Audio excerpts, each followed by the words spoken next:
पूजा केलेली सर्वी घरी पूजा केलेली आणि आता आम्ही खाली चाललो. तर घरातली आमची पूजा करून झालेली आहे आणि आता मी खालती सोसायटीची हंडी बघायला जाते. म्हणजे रात्री 12 वाजता फोडतात आणि उद्या सकाळी पण फोडतील. मग आता मी रात्री 12ची बघायला जाते. तर डायरेक्ट आपण तिथे भेटू.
बघितलाच असेल शेवटपर्यंत. तर हा पूर्ण आमच्या सोसायटीचा होता सेलिब्रेशन आणि सकाळी पण केलेलं होतं, पण मी गेली नाही कारण की मी रात्री जशी वर आली दुसऱ्या दिवशी मी एवढी आजारी पडली की मी काहीच केलं नाही. पूर्ण दिवस झोपूनच होती.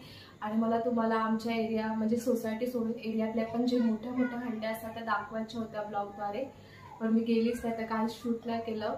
तर अजून पण मी आजारीच आहे, ताप वगैरे गेलाय, पण सर्दी तशीच चालू आहे आणि अजून पण मला अजून बरं नाही वाटत आहे.